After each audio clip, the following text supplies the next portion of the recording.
মুসলিম আখুল মুসলিম, এক মুসলমান তো আরেক মুসলমানের ভাই। তাহলে ভাই ভাই হয়ে কেন ভাইয়ের প্রতি ইহসান কেন করবা না? অথচ আমরা ভাই বুঝি, নিজের ভাইকেই তো চিনি না। সম্পদের কারণে ভাই শত্রু হয়ে যায়, সম্পদের কারণে বোন শত্রু হয়ে যায়, সম্পদের কারণে বাবা মা শত্রু হয়ে যায়, সম্পদের কারণে দুনিয়াবি কিছু কারণে সন্তান বাবা মায়ের শত্রু হয়ে যায়। ঠিক কিনা বলে? আল্লাহ রাসূল তো আমাদের থেকে এটা চান নাই।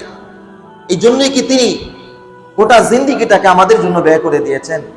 আমরা সন্তান হয়ে বাবা মায়ের শত্রু হয়ে যাব, আমরা ভাই হয়ে বোনের শত্রু হয়ে যাব, আমরা বোন হয়ে ভাইয়ের শত্রু হয়ে যাব, আমরা এক প্রতিবেশী আরেক প্রতিবেশীর শত্রু হয়ে যাব।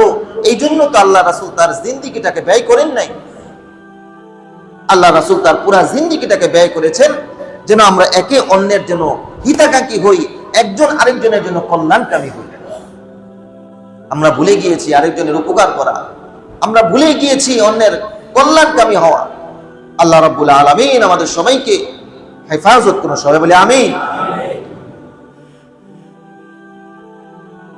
আল্লাহ রাসূল সাল্লাল্লাহু আলাইহি সাল্লাম আরেক হাদিসের মধ্যে বলেন, ইরহামু মান ফিল আরদ, জমিনের মধ্যে যেই সমস্ত মানুষ আরেকজনের উপরে দয়া করে, আসমানবাসী অর্থাৎ আসমানে যারা আছেন এরা ওই জমিনবাসীর উপরে রহম করে। সুবহানাল্লাহ।